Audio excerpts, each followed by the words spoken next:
I'm Al McFarland. Welcome to the conversation with Al McFarland. I'm glad to be here, and continuing what I hope to be regular coverage, checking in on the situations here in Minnesota and around the country, protests associated with the killing of Renee Nicole Good at the hands of an ICE officer. All that part of the surge. ICE officials sent by the administration, theoretically, at least they say, to round up killers and um, drug dealers and rapists who have invaded the country, who happen to be from places like, according to our administration, the Latin countries and other countries, people that are here illegal. And the question is, how uh, much abuse of the rights and dignity of all human beings and also American citizens will we experience? And that seems to be the problem. So I want to do a couple of things. One is first welcome my friend Corey Day, who's a commentator and organizer in the political arena here in Minnesota, just to chat with me. And I also want to invite any of you listening to join this conversation. It's just that, a conversation, us sort of checking in with each other, challenging each other, sharing information, attitudes, points of view. And we want you to do that as well. So I put a QR code at the top of the screen. You want to get on the call, just click on that. We'll see you and we'll invite you in. And if you want to just join by commenting in the chat, that would be awesome as well. We had a very vibrant, on fire chat last week. So I'm hoping that people will be as motivated and excited today to weigh in, to bring their voices into the conversation. I'm Al McFarland. I'm the editor and owner of Insight News here in Minneapolis and host here for the conversation with Al McFarland, and happy to be able to bring this platform to the service of our community and to the service of our vision of what we can and should be for each other, for our families, for the future. Corey, how you doing, man? I'm good, Al. I'm good in these trying times in the community, but I'm doing well and just trying to make sure to keep my head above water. I'm overwhelmed, frankly. I'm tied to the television, tied to my digital platforms, and trying to learn and and I'm writing stories too, so I have to be there, but it's really overwhelming. What are you thinking? Are people hearing more people like that? How do people navigate through this, and is there a way through it? Well, you know what? I mean, I've been very proud of our community here in Minnesota. I think the way our folks have stood up for our neighbors has been something that folks around the country have been watching and understand that there's a Minnesota way. And the Minnesota way is by not just closing the door on our brothers and sisters who are going through struggles and troubles. And I think one of the things that's really just capturing me right now is not, I mean, this being the epicenter of kind of what Trump represents. But as we watch Greenland and as we watch all of these things that are going on nationally, we're watching these terrible pardons that the president continuously gives. It's weird when we throw away all of our norms and those norms are being thrown away and accepted. That folks are just accepting the fact that, you know, this is the new norm, what Donald Trump's doing. And the fact that we're looking at armed ICE agents in a American city asking for your papers. We have the head of ICE walking around looking like a Nazi, you know, an SS general. And this is acceptable. And this is something where when you watch the national news and you watch folks who are on the other side, the fact that they're not calling this out, the fact that the U.S. Senate is allowing these things to go on, I really think we're going to see a reckoning in the years to come. And folks are going to look back and wondering, what the heck were we thinking? I had a brother, Professor Walter Grayson, is a historian over at McAllister College on yesterday, along with your friend and mine, I think you know, Haley Taylor Schlitz, young, brilliant lawyer, former assistant attorney general, now in private practice. And the three of us sort of chopped it up yesterday talking about what this means. And I'm remembering Walter Gray's comment that historian, this reminds him of the days before the Civil War. And it Mm, also reminded him of the period where Reconstruction after the Civil War uh, faded away, and supremacist ideology, yes. Southern uh, reclamation of their position of power that they felt they lost in the war began to emerge again in the form of Jim Crow. And he's saying this is kind of like that. It's also kind of like World War II, where things are lining up, where sides are being formed that are nebulous right now, but the beginnings are beginning to be apparent. And so that's kind of an is it ominous outlook that Mm, we may be at the precipice of something that could go terribly, terribly wrong. But I think in that, one has to always say and believe we also may be at the place where the terribly wrong reveals itself in a way that allows decency to emerge, truth to win, democracy to prevail. Uh, mm. are you feeling any of that energy? What do you think? You I mean, know, is there a I, big I, picture I, here I mean, I think that as along well, this? and I'm hoping to get to that. I'm hoping to get to that point. I think right now, you know, we're just, as I think we're only 1 year into Trump's 4 year term. And this is as much this kind of damage we're seeing within the first year. Um, I think we're looking at such blatant racism, sexism. I'm at this place right now where I'm still blown away that Stephen Miller, Trump's deputy chief of staff, can go on national TV and say the things that he says. Talk about the other countries. Talk about immigrants in this country, folks who are Americans when it really comes down to it, because they're nationalized citizens. So I think I'm really trying to get to that place where I can actually look at this country and not be blown away that 50% of this country shakes their head yes when they hear Donald Trump talking on TV. Uh, I'm trying to get, and I'm working through it, Al, I really am, but it still just blows me away that folks can hear what is being said, see what is being done with their own eyes. Mhm. When Trump says there's no affordability problem, and folks are actually convincing themselves there's not. These are the things that I'm blown away by. I'm blown away by the fact that this country, the way we were founded, with states' rights and freedoms, that they think it's okay for 2,000 ICE agents to roam the streets with masks on, not asking for warrants and dragging people off the street. I just, I'm still getting my head around that. And I refuse to let that become the new norm as I kind of view our country and our city. But I'm trying to get there, where I try to see the light, through the tunnel and past the darkness.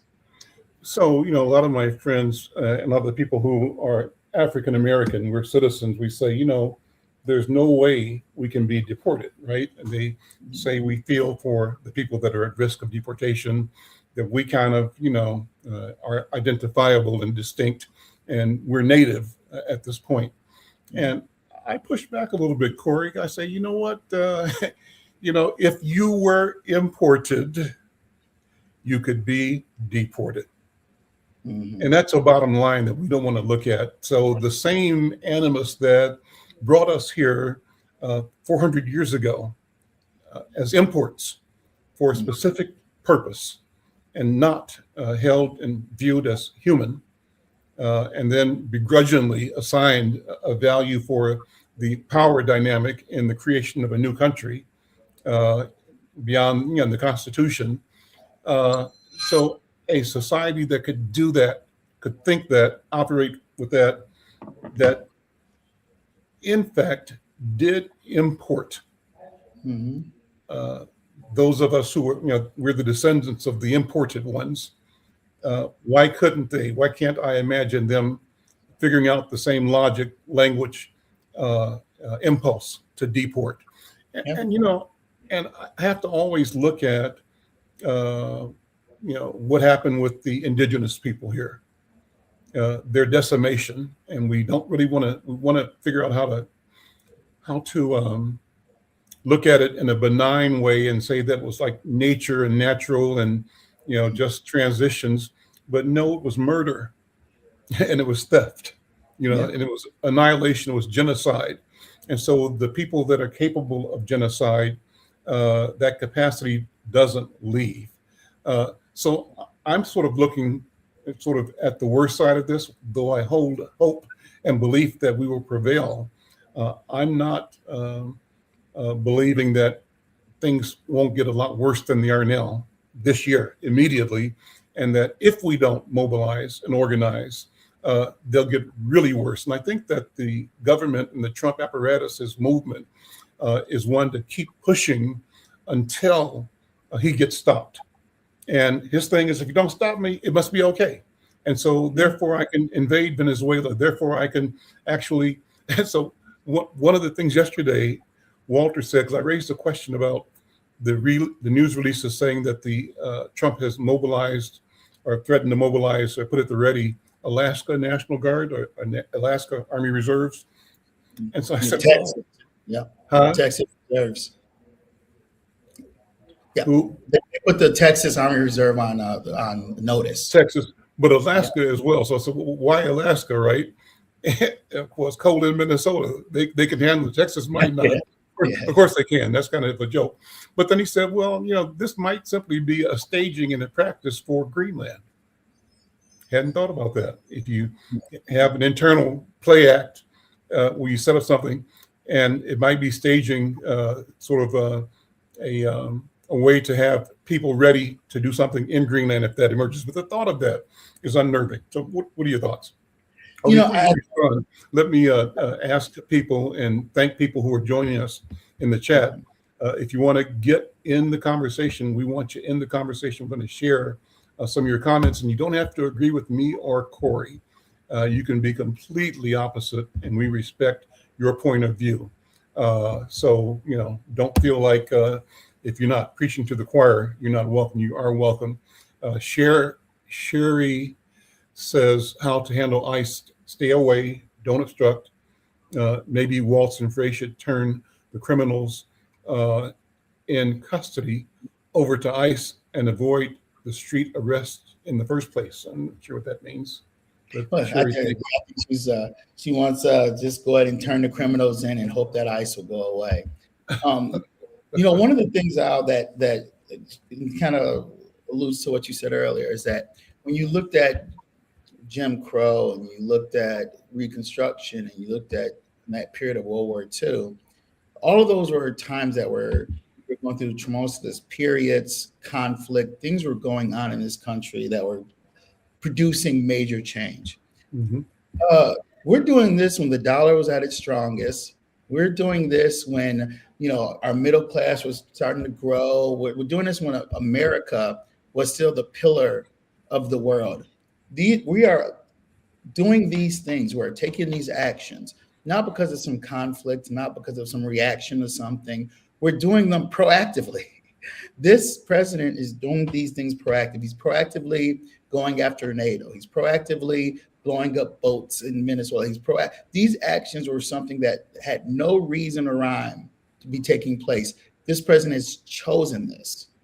And this is one of those things that we should be very fearful of right now, is that these are things that, when populations are in conflict or they're scared, they do stupid things. Mm-hmm. This country is not in conflict. This country was not scared. And this country is sitting back and accepting the things this president's doing without questioning him. We have a United States Senate that doesn't even exist. We have a House. They might as well check out and go home, because they're not checks, and there's no checks and balances going on right now. And this is not a time of war and conflict. This is a time of peace and prosperity. And we're seeing this president do all he can to bring this country down and do what he can to make it as uncomfortable for people who look like you and I all over this country. To what end? I mean, to me, the end is to fleece the country, to fleece the treasury, and to line up a system of permanent, or as long as possible, control of the wealth, not only of the country, but of the world. And to figure out I heard him this morning in a interview talking about how he had great relationships with the president of China and great relationships with the president of Russia. And so I'm imagining from what he said that he's, if he sees the world in a tripartite fashion, three powers on the globe, China, Russia, and the US, then let the party begin and let the rest of the world eat cake, as they say, let them suffer. Oh, he could care less. Look, this president cares about one thing, and that's enriching his family and his friends. Uh-huh. I mean, you see today he tried to talk about this new Department of Peace or peace organization. He's trying to replace the UN. And if you look at the charter that they put forth, he's the permanent president of this chartered organization that he's trying to put forth.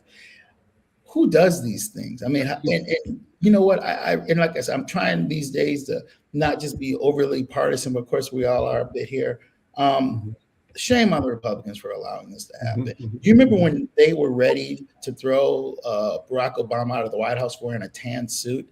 Yeah. This man has accepted a plane from a foreign country, has knocked down the East Wing. They've said nothing. This man literally this week has released another drug dealer on a pardon after this person's family gave $2 million to his super PAC. Do you hear anything? It's deafening how silent folks have been with some of the things that this president has been doing. And it's all connected, from ICE being on our streets to blowing up those boats, to this Greenland nonsense he's talking, to calling these, to keeping folks out of this country from brown and black countries. It's all connected. Drought Tolerant 9334, thanks for your comment. Say more, and also Sherry Matukonis 6016, thank you for your comments. Say more. We'd love to have you. If you want to get in on screen with us, just hit the QR code and we'll bring you in for your thoughts. But keep posting. Let's get the chat going. Let me, Corey, talk about something that we mentioned. We may be on different sides of this, and if we are, that's okay. I got a story that will be posted at insightnews.com later today, and it'll be a lead story in Insight News, this Monday edition. The 26th, I think, is Monday, but that hits the street on Friday. So the story is entitled Protest, Pulpit, and Power, Faith Leaders and Activists Challenge ICE Pastor at City's Church. So let me just read parts of it and we'll come back into it, go in and out of it. The sanctuary of City's Church on Summit Avenue is usually a place of quiet worship, but on the Sunday before Martin Luther King Jr. Day, the calm fractured. ICE out, justice for Renee Good. Chants echoed through the church as protesters stood, hands raised, interrupting the service to confront what they called irreconcilable moral contradiction. That a senior federal immigration enforcement official also serves as a pastor.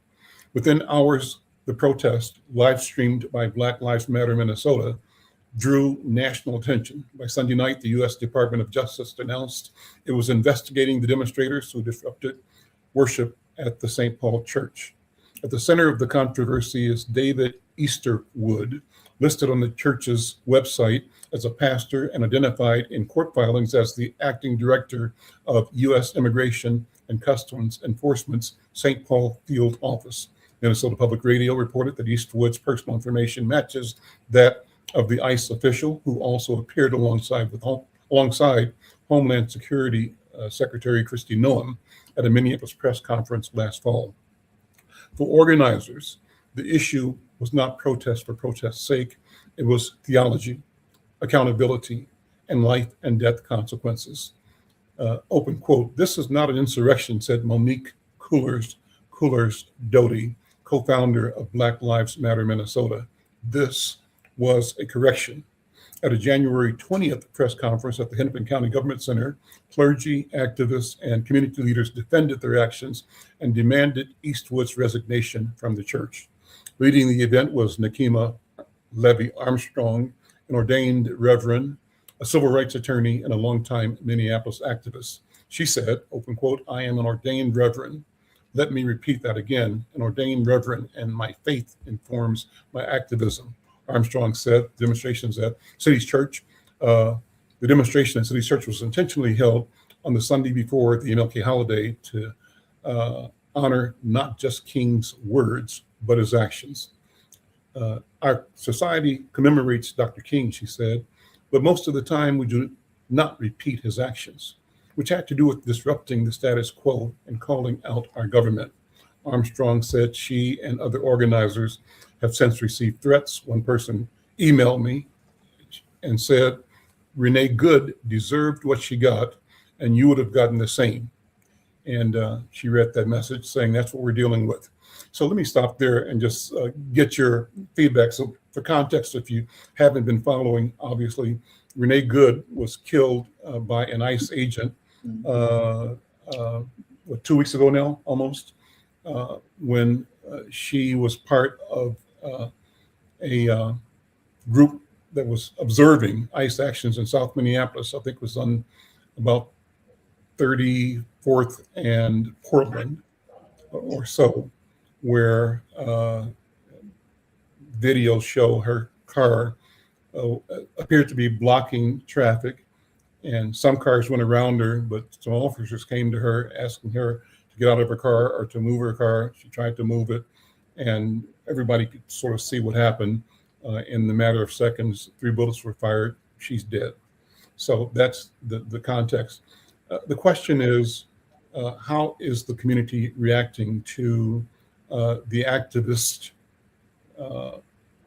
taking this challenge and protest to the seat of moral authority that is the church? What do you think? Was it a good idea or a bad idea? Look, I've been very much in favor and proud of Minnesotans and their protests to ICE actions. Obviously, their protests to that murder. I think the actions they've taken have been just and right. To be out on those streets and making sure that their voices are being heard, and really making sure that the rest of the world understands what happened out here was murder. In regards to the church action, I respect that Nakima's ordained minister, but as a God-fearing Christian myself, I just do not believe in disrupting folks while they are practicing their faith. I understand the thought process for the action. I understand wanting to make a point with the pastor, but I'm just not gonna ever just believe that it's rightful to go into the house of God with kind of a advocacy protest action. And I know a lot of folks who are there. I'm friends with folks who took in it, and I know they have their opinions. But I believe that we have to stand up and be strong. I think we have to continue to make sure our voices are being heard.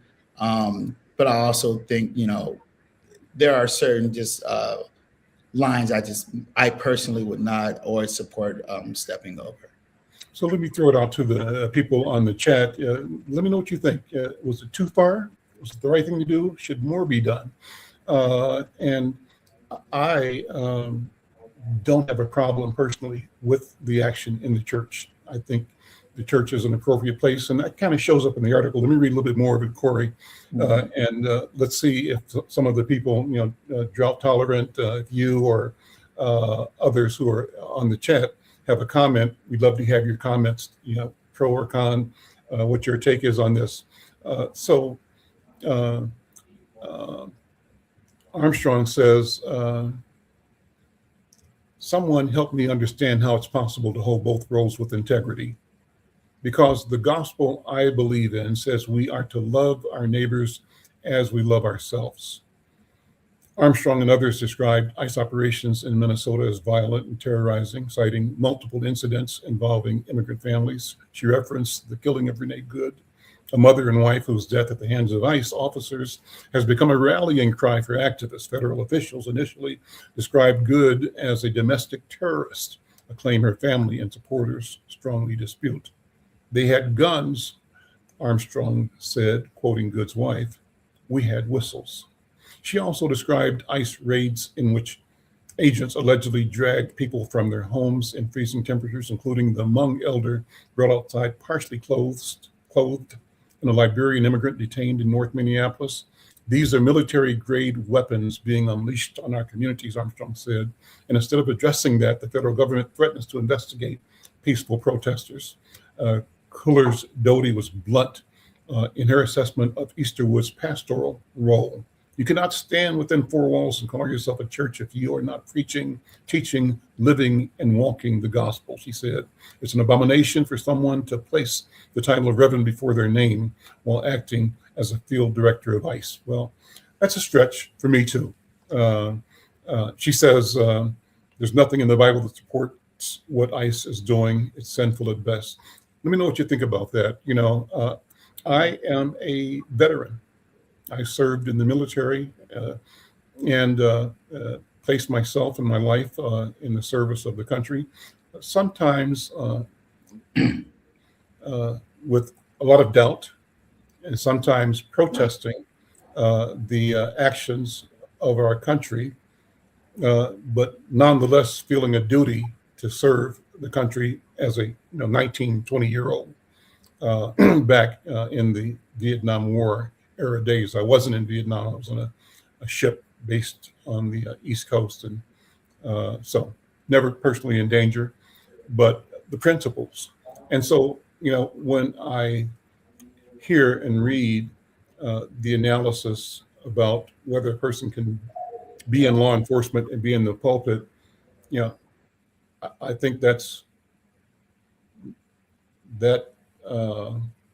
contradiction is not really much of a contradiction, because everybody, even those in the military, you can't condemn people whose career and whose idea of serving the country is to be elected or to be hired in the sheriff's department, the police department, the National Guard, or the Army, or the military. Those are all means of serving community, and in theory, they're ways to serve and support the health of a community. So I'm ambivalent, I guess, about that. I don't quite agree, but I understand the sentiment and I understand the logic of them weighing and trying to create an equation of the notion of Jesus, the Savior himself, walking into the temple, the church, and turning over the tables because he thought that what was going on was an abomination. What do you think? Those in the chat, give me your thoughts. Love to hear your comments. Join the conversation. Corey, any more thoughts about it? A couple other things I want to share too as well. Any more thoughts about the religious and faith community's responsibility? Yeah, I think it was very well said out. What you said really kind of hit the point. That I do think obviously the faith community has a responsibility to be stewards of the word. But I say this, I don't know if it was Nakeem and that group's determination to tell them what the word is supposed to be and what it should be. I say that out of all respect, but there's just a part of me, there's an element of me that I feel like, it's no one's place to tell another how they're supposed to worship, and how they're supposed to see their worship. And I just feel like going into the church the way they did that, kind of performative, I don't think it helped the movement we're in right now. I don't think it helped the fight we're in right now. There's a part of me that it gave the other side a little fodder to hold on to. And I think right now, unfortunately, some of these things that when it comes to this fight, to this movement, to try to get these folks off of our streets, you have to be very strategic. And you have to just realize every move has to be a chess move, and we can't give the other side any red meat on some of this stuff. So here's another story that will be posted today at insightnews.com and in the paper next week. The headline is says Ellison, quoting him saying that law was written to stop terror, not truth. And so I'll just share a few paragraphs. It says what began as a discussion about church protests quickly escalated into a blunt indictment of power, protest, and free speech when Minnesota Attorney General Keith Ellison joined journalist Don Lemon and comedian D.L. Hughley for a wide-ranging conversation on the First Amendment. This country was started with a protest, Ellison said. Protest is fundamental to American society. None of us are immune from the voice of the public. Lemon framed the controversy by pointing out what he described as a glaring contradiction. Lemon said, they're upset about protests in a church, but this is the same administration that tried to get courts to allow them to arrest migrants in church. They wanted to arrest them in church. Ellison responded, they're getting real tender about church service now, but they've arrested people in clinics, in schools, in churches, anywhere they chose. Sacred places only matter when it works in their favor. Ellison examined the original purpose of the Ku Klux Klan Act, which U.S. Department of Justice is saying it might use in charging Lemon for his role in reporting on the protests that interrupted the Sunday service at the Cities Church, Twin Cities Church in St. Paul. Ellison said that law was passed to protect African Americans who were literally being terrorized, murdered, and killed. They had just emerged from bondage and servitude. This is following slavery. And the Reconstruction Congress said the federal government would not allow the Klan to attack Black people for asserting their rights. He warned that invoking that law today against journalists or protesters represents a dangerous inversion. Think about the perversion of the federal government saying, we're going to use this act to punish people who are reporting facts. That's the opposite of what it was designed to do. Lemon said, I was not there as an activist. I was simply chronicling what they were doing. That is what journalists do all the time. So that's kind of a big part of the story, which made it really national. And that is that, Donald Trump's administration is saying it's going to use the Klan Act and another act to charge the protesters, but specifically naming Don Lemon as a journalist. So that's having a chilling effect on journalism everywhere. What do you think, Corey? I mean, this administration right now are currently going after both mayors, our governor. I think they have a pretty wide net of who they're going after. I think they're, journalists. I don't think there's any kind of a limit to who they want to give subpoenas to or try to charge. To them, that is just a tool in their box to use against anyone who has a voice in this movement, in this fight, in this country right now. I mean, as we speak, we're seeing them go after the Fed. I'm just trying to think of all the people right now who are under some kind of suspicion or indictment or subpoena. So, it's one of those deals that, Don Lemon is out here reporting, and, realistically, the second you peacock or you become a loud voice, then you become a target. And that's going to continuously happen in this administration. Unfortunately, that's going to continuously happen for the next 3 years of Donald Trump's term. At any time that you're a voice of any kind of resistance, you're going to be a target. Okay. Well, I think it's terrible. I think Don Lemon is here reporting. Don Lemon is part of the independent media. He has all right to be where he needs to be to report the story and tell the story as he sees it.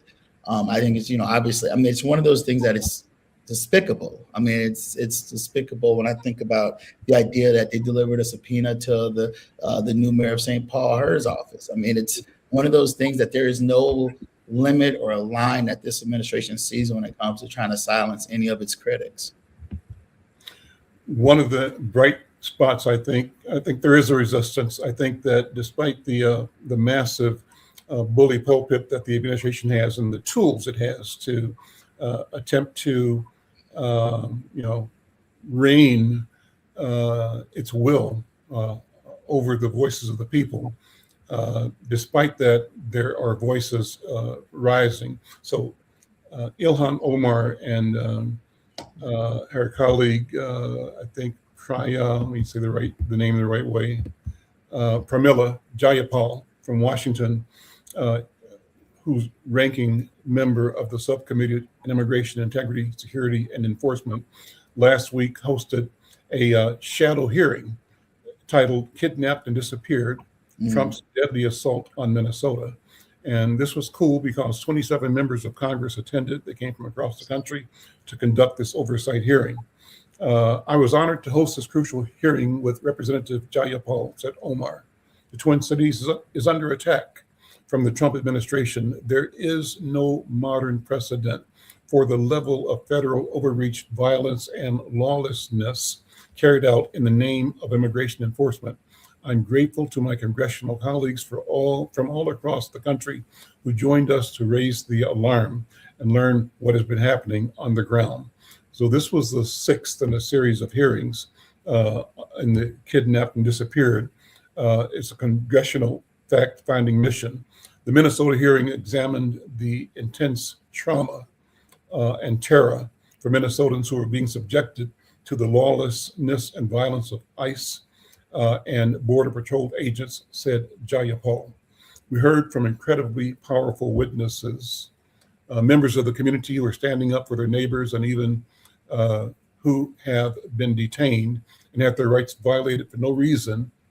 Instead of making us safer, Trump is deliberately escalating tensions in a city where crime rates have been declining, and the tactics are only accelerating. Let me be clear, she said.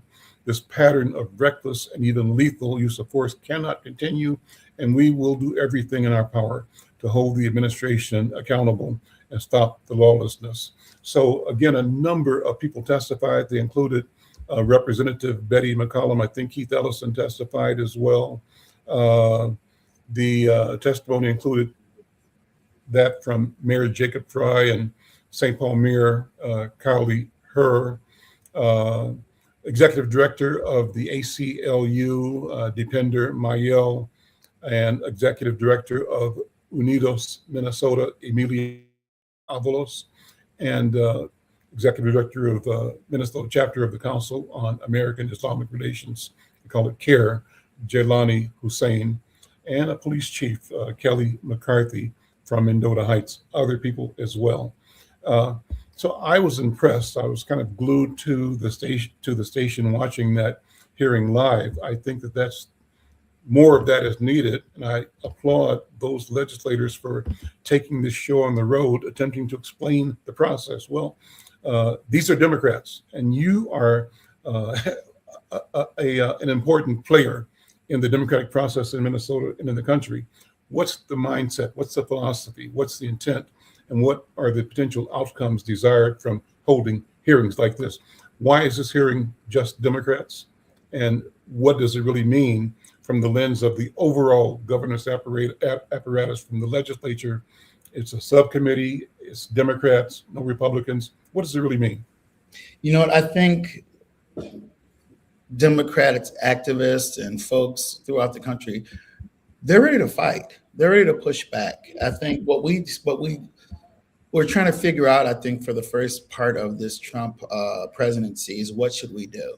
You know, half of the Democrats didn't know if they wanted to just keep quiet and hope that he would just burn himself out. And you had the folks who wanted to go on, give speeches and want to talk and wanted to push back. And then you have the entire argument about, the government shutdown. I think the one thing that folks from LA to New York to Chicago to Miami to Minneapolis wants to see, they want to see our elected officials step up.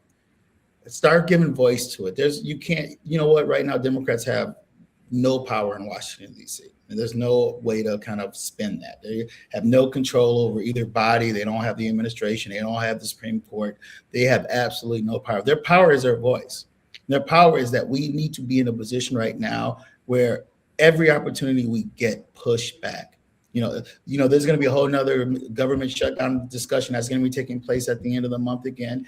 We've got to make it hard.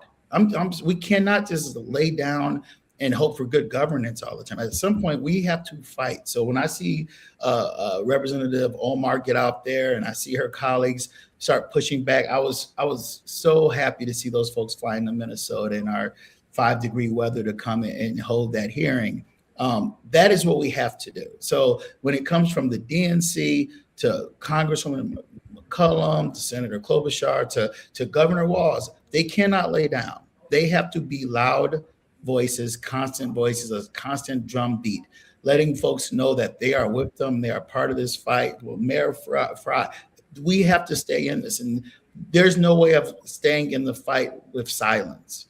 So if it means that you're going to hold hearings, if it means you have to show up at an ICE detention center, if it means that you have to march, if that's the power that you have, then use that power. Now, obviously, because we sure don't get any power when it comes to DC at this point. So let's take the power we have and make sure that we're using it now. And I'm telling you right now, the folks who are doing this, the folks who are being vocal, who are being leaders, are the folks who are going to be rewarded when the midterms come. Those are the folks who will be rewarded at the ballot. And the ones who want to lead this country in 2028, this is their time to be a loud and outspoken voice, not just for the Democratic Party, but for this country. And I think what you're going to see is folks are going to be watching and waiting to see leadership percolate to the top, and they're going to be rewarded for fighting this fight right now, because we can't do it alone. So my wife and I sit and talk, and we'll say to each other, man, when are they going to do something? When is somebody going to do something, right? And I think that we're being really ordinary citizens. Like, ordinary people feel like, even if because we totally disagree with the administration's moves, but there's a sense of, why can't responsible people, principled people, why can't the Democrats do something now? And you said it, but let me put the question to you again. You can say it again. Why can't the Democrats do something now? Or what can the Democrats do now? Is it only posturing? Is it only organizing? Is it only education? What's the limit of their ability to respond right now? Well, the thing we're going to see in short order, when the government's going to have to be funded again. And what you're going to see right now, and you're already seeing Democrats starting to have the conversation, and we're going to see what kind of appetite they have for this fight, is that they're going to try not to fund the Department of Homeland Security. And this is going to be what kind of power do they have to not fund Homeland Security? I mean, what are the numbers required to block funding? How does it work? In the Senate, there's so many, they have to get to 60. So you have to have, like what happened before, you had 6 Democrats cross the line and join the Republicans and reopen the government. So what needs to happen is that we have to stand strong, stand firm, and have a strategy that we make sure that we actually are able to garner some victories, some concessions in this next fight. And I know the one discussion I know that's going to be taking place is Homeland Security, who funds ICE. Now, one of the challenges we're going to have is that ICE got so much money during Trump's so-called beautiful bill that you can stop funding them and they'll be good for the next 2 years. Because how many billions was it? I believe their budget went from, I almost want to say, from like $8 billion to $30 billion, something along those lines. That kind of increase happened. But regardless, this is our time where we actually have some power in DC is going to be when it comes to funding the government. And now, obviously, when that happened last time, you had folks who didn't get paychecks, and Trump. Who were the 6 Democrats that crossed over in the Senate last time? Oh gosh, I want to say, you know what? Where are they going? What happens to them in January? Are they say they were vindicated? On the one hand, they could say they helped people keep their paychecks and they could say they did the right thing. Yeah. On the other hand, the bigger picture is disastrous. Some of them, their rhyme and reason was, I remember one was, I can't remember the exact member, but from Virginia. So, a lot of his constituents were government employees and wanted them to go back to work. Obviously, Trump was starting to threaten all the SNAP benefits and cutting those off. So there was going to be some pain that was going to be taking place, and these members crossed the line. So the question we're going to have this time around is, what is going to be the Democratic strategy? how are they going to find a way to make sure that if they're going to keep the government funded, what kind of concessions do we get out of it, and what makes the most sense as we're going into a midterm? So that's one of the tools they have that you're going to see, and you're going to see this discussion come within the next month or so. But there isn't a lot. I got to be honest with you. When you don't have any committee control, you don't control the agenda of what comes up in the House. You see the House of Representatives, I mean, they haven't done nothing. I mean, they have been inept. They've barely been in session. So, and most of these folks have just made it very clear going into a midterm that their biggest fear is not getting Donald Trump's endorsement. And so they've done everything to kowtow to Donald Trump and do what he said. So you haven't seen any pushback at all or any oversight from from Congress whatsoever. So yes, I think our folks still need to constantly push back, and I think we need to make sure that we're vocal. And I think when there's any opportunity that we can have those kind of hearings, we need to have them. We need to constantly remind the American public whose fault this is, who's causing this. And also start, obviously offering them solutions, but we cannot just be quiet doves. We have to be squeaky wheels from now to November. And we have to make sure that when this fight comes for keeping the government open, that we don't just become shrinking violets, but we actually make sure that we get in the fight. And so this idea of shrinking the government is not a new one. In fact, that kind of has been the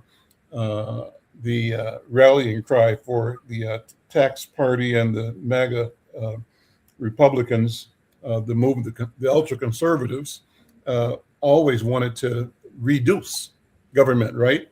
But they're reducing the parts of government that don't serve them and building up the parts of government that serve them. And so it's kind of diabolical, I think. What do you think? Oh, absolutely. I mean, they're getting, the Department of Education and, getting rid of USAID. They are going after those elements that they believe hurts Democrats. So let's be honest here. I mean, look at what they're doing right now. They're talking about cutting benefits to only blue states. I mean, are you the president for all the citizens or just for those who voted for you? The fact that they target states because that they are blue states who are Democratic states is unbelievable. And the funny thing that's happening with this and what happened with those SNAP benefits is that the reality is Donald Trump's hurting his own voters, right? Mm-hmm. And the reality is most of those benefits are in rural white communities around the country. And as they sit here and try their best to go after those, the LAs and New Yorks and Chicagos of the world, with some of these thinking that these targeted kind of cuts are going to hurt those, they're hurting their own voters. And you're going to see right now in an election year, if your Senate seat's up and you're up in the House of Representatives and you're in a marginal, you're in a purple seat, you're going to have to make some real decisions about, are you going to just follow Trump and his terrible policies right off the ledge, or are you going to try to protect your seat and actually realize that, folks want to actually get their benefits. Folks actually don't want to just see that we give tax cuts to the 1% and ignore the rest of the folks around. I think you're going to see Republicans have to make some real choices, and on healthcare, because like they said, the premiums are going to go through the roof, and this is going to hurt not just blue states, but this is going to hurt millions of Americans when they start seeing their premiums go up by 30 and 40%. So where does real change take place? Do you think that the progressive liberal strategy of a certain kind of balance and openness to both sides is going to prevail at some point in time, reemerge, or will that entire scenario of the past 100 years be scrapped to either go deep right or deep left being ultra progressive, sort of a new writing of what it means to be, a country and a community in the world? Where do you see this going? What do I mean by that? Like the big tent Democratic Party, is it still viable, or will it simply grow and grow differently? What do you think? You know what? I mean, it's a really good question. I mean, I'm of the belief thinking that just common sense is going to take back over. And I think that, being a Big Ten, and I do believe Big Ten is the right way. Now, when I say Big Ten, I mean that we become a party that's tolerant of folks who are on the far left, but who are centrist. Mhm. We're not trying to throw people out of the tent, but we're just trying to increase the size of the tent. So I really do believe that what this Trump, mess is going to really bring forth is that there are moderate Democrats, there's moderate Republicans, there's folks on the left, but there are just common goods that we all believe in as Americans, and that's how it used to exist. And I think one of the things that we saw with Trump is Trump decided to test the norms and do things that we didn't have rules in place because we never thought anyone would do these kind of things. And when you don't have a Congress that's going to be any kind of backstop or have any kind of backbone, you see what happens to America. So my hope is that we obviously find strong, real leadership, and we understand that this is not about excluding but including. And if we do that, then we can try to get this country back in line. And that's what the Democratic Party is going to have to do in order to make sure that we're winning back those troughs of voters that we lost because we did go too far to one side. And that is not the Democratic Party we have been. That's not the Democratic Party that wins presidential elections and has controlled the Senate and the House in the past. So what's your prediction for November? What do you think is going to happen?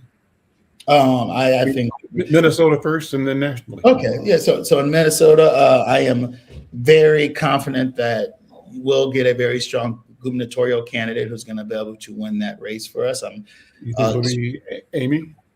I'm sure that the Klobuchar team is looking at this and they're measuring if it makes sense for the senator to get in this race. And we do know if she does get in this race, she's the most popular politician in the state on both sides of the aisle. She's constantly gets around 60% of the state. And I would think that if she gets in, you'll see a lot of Republicans get out of the way. So I do have a lot of faith that if Senator Klobuchar is our candidate, she will be the next governor of this state. I think in a Senate race between Peggy Flanagan and Angie Craig, we have two candidates that are extremely strong, who represent maybe different sides of kind of the Democratic spectrum. But I do think either one of them who gets through in September can win and hold that Senate seat, which we haven't, we've held those Senate seats for a long time now. I think our good friend. And if that happened, would the other one of the two be the right replacement for Amy? I don't know. I think, look, the senator is a very thoughtful person. I think, she's going to really take a step back and be, whoever you usually appoint in that seat is, will be running for this seat most likely. It won't be just a caretaker. And knowing just how strategic she is, I think she'll make a smart decision. In my opinion, do I think she'll choose the one who doesn't win? No. I don't think that's kind of where her mind will be on that. Okay. But I think Keith is going to have a tough race, and Keith's used to tough races. So, we'll all be behind and fighting for Keith as hard as we can. And I feel good about Steve Simon. So I think Minnesota, we're going to have some challenges, but I think we're in a good place. I think the real battle is obviously going to make sure that we win the U.S. House, which I think, Trump's redistricting plan is falling apart because we've been able to counter it. I think right now you're looking at the polling, at the numbers. Trump's got lower numbers than Biden and Obama did at this time. Some of the lowest numbers we've seen in the last 20 years as a president at this time of their tenure. I do believe with him not on the ballot, that will hurt those candidates. I think we won the House. And the funny thing is, I think we're going to put the Senate in and put it in play. I think with what's going on in Alaska, we got a great new candidate there who just jumped in the race. I think Sherrod Brown in Ohio. I think we, now granted, it's threading the needle, but I do think that we can be competitive in the Senate. So I think these actions that we're seeing right now that the Republicans are taking they're going to be punished in the ballot box in November. And I do think that we're going to see Democrats at least be able to split government and actually start trying to pull back on some of these terrible things that this administration and this president's been doing. What are the risks between now and November? Is it paranoia to wonder whether the scuttlebutt we hear about Trump not wanting to leave office and organizing to invalidate or to rig or whatever? Is that something that we should be concerned about, or do we think our system is strong enough and that as a people we're alert enough to prevent any effort to derail, our systems and our processes and institutions. What do you think? I think They're a real threat. I do think. I mean, I do. Yeah, there was a time that I always thought we were strong enough, and no one would believe half of the BS that gets put out. But after what Trump has done and the mistrust he's created and the systems that he's in control of, go figure. I'm always very hesitant when it comes to. We know, regardless of what happens in November, they're going to call foul. I mean, we know that. We know that the one thing that Republicans are going to do, and it's part of now, it's their number one, play in their playbook, is they're going to call fraud, cheating, all the things that they've been doing that seems to more or less work for them in the context of creating a mistrust of our system. And I think Trump has done such unfortunately, a good job of creating that mistrust that I think every election for kind of the foreseeable future is going to be called in question, because it doesn't matter what happens. As long as anytime they don't win, we cheated. And so that's something we have to really be on the lookout for. Do I think Trump's going to try to run for another term and stick around? No, I think Trump's getting up there in age, and I think, when his time comes, his time is going to come. But we do have to figure out the fact that calling foul is now just a play in the playbook in order to try to make these elections not look like they're, above board. And that's what they're going to be doing I imagine, for the next few years to come. Corey, let's close focusing again on the ICE crisis here in Minnesota. Is there a doomsday scenario in your mind? What's the worst that could happen? I have one, and I don't want to say it because I don't want to speak it into existence. But the general direction, what's the bad side? Let me say mine. Mine a little is okay. Yeah. My little fear is that somebody's going to just feel so pressurized that somebody, one or two things. A person that sees himself as normal, but feels like the government is really oppressing, does something crazy, and the crazy that they do invokes a massive military type response. Or, as we remember during the George Floyd protest, there were instigators who had an agenda, and they wanted to foment discontent. So either those two things create an opportunity for the government to say, that's why we're sending troops to lawless Minnesota. And that's what I fear. Can that happen or not? Yeah, look, we're in a pressure cooker, and the reality of it is, and I went to a breakfast this morning, and I heard the mayor's breakfast, and heard both mayors speaking on this topic a bit.